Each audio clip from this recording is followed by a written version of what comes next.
Mga kasipag, dito tayo sa Quezon Ave mga kasipag. Mismo kanto dito sa Quezon Ave, papunta Quiapo, papuntang SM North. Pasukin natin mga kasipag ang mga units na mga kasipag. Yan. Isang unit na mga kasipag sa loob, dalawang palapag. Ang lupet. Tapos sa hagdanan nila, may abang na siyang toilet dito. Abang ng bowl. Dito naman katabi, may TNB. Tapos may abang din siyang bowl, mga bowl dito. Dito may mga kisamina. Dito naman may abang siya.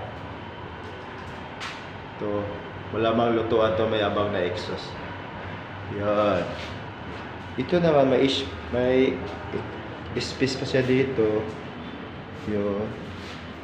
So dito. May kisame din dito, kaso lang binaboy din pagtakip kisame dito.